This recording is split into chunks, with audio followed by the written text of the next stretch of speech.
एक गांव में एक किसान रहता था। उसके परिवार में उसकी पत्नी और एक लड़का था। कुछ सालों के बाद पत्नी मृत्यु हो गई। उस समय लड़के की उम्र 10 साल थी। किसान ने दूसरी शादी कर ली। उस दूसरी पत्नी से भी किसान को एक पुत्र प्राप्त हुआ। किसान की दूसरी पत्नी की भी कुछ समय बाद मृत्यु हो गई।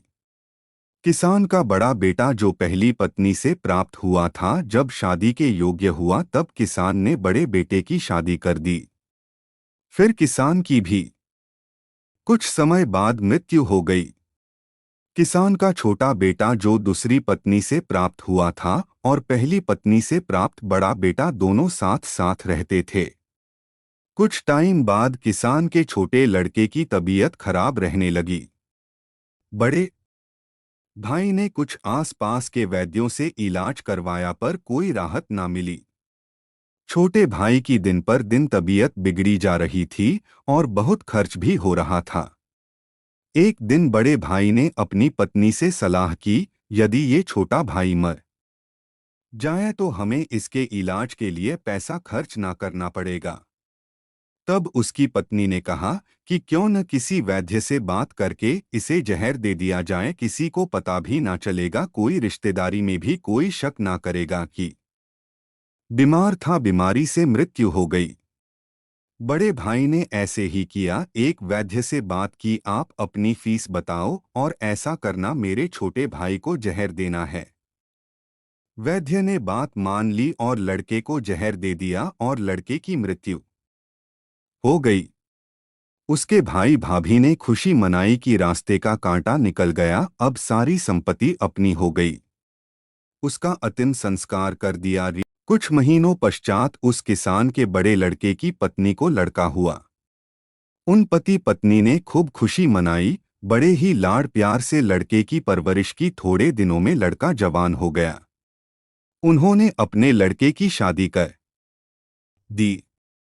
शादी के कुछ समय बाद अचानक लड़का बीमार रहने लगा। माँ बाप ने उसके इलाज के लिए बहुत वैद्यों से इलाज करवाया। जिसने जितना पैसा मांगा दिया, सब दिया कि लड़का ठीक हो जाए। अपने लड़के के इलाज में अपनी आधी संपत्ति तक बेच दी, पर लड़का बीमारी के कारण मरने की कगार पर आ गया। शरीर इतना ज्यादा कमजोर हो गया कि अस्थि पिंजर शेष रह गया था। एक दिन लड़के को चारपाई पर लेटा रखा था और उसका पिता साथ में बैठा अपने पुत्र की ये दयनीय हालत देखकर दुखी होकर उसकी ओर देख रहा था। तभी लड़का अपने पिता से बोला कि भाई, अपना सब हिसाब हो गया, बस अब कफन और लकड़ी का हिसाब बाकी है, उसकी तैयारी कर लो। यह सुनकर उसके पिता ने सोचा कि लड़के का दिमाग भी काम नहीं कर रहा है बीमारी के कारण, और बोला, बेटा मैं तेरा बाप हूँ, भाई नहीं। तब लड़का बोला, मैं आपका वही भाई हूँ जो आपने जहर खिलाकर मरवाया था। जिस संपत्ति के लिए आपने मरवाया था मुझे, अब वो मेरे इलाज के लिए आधी बिक चुकी है, आपकी शेष है, हमारा हिसाब हो गया। तब उसका पिता फूट फूट कर रोते हुए बोला कि मेरा तो कुल नाश हो गया, जो किया मेरे आगे आ गया। पर तेरी पत्नी का क्या दोष है जो इस बेचारी को जिंदा जलाया जाएगा। उस समय सती प्रथा थी जिसमें पति के मरने के बाद पत्नी को पति की चिता के साथ जला दिया जाता था। तब वो लड़का बोला कि वो वैद्य कहाँ है जिसने मुझे जहर खिलाया था। तब उसके पिता ने कहा कि आपकी मृत्यु के 3 साल बाद वो मर गया था। तब लड़के ने कहा कि ये वही दुष्ट वैद्य आज मेरी पत्नी रूप में है, मेरे मरने पर इसे जिंदा जलाया जाएगा।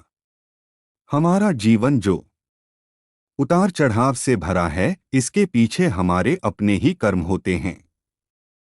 हम जैसा बोएंगे वैसा ही काटना पड़ेगा। कर्म करो तो फल मिलता है, आज नहीं तो कल मिलता है।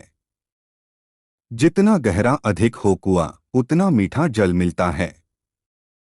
जीवन के हर कठिन प्रश्न का जीवन से ही हल मिलता है।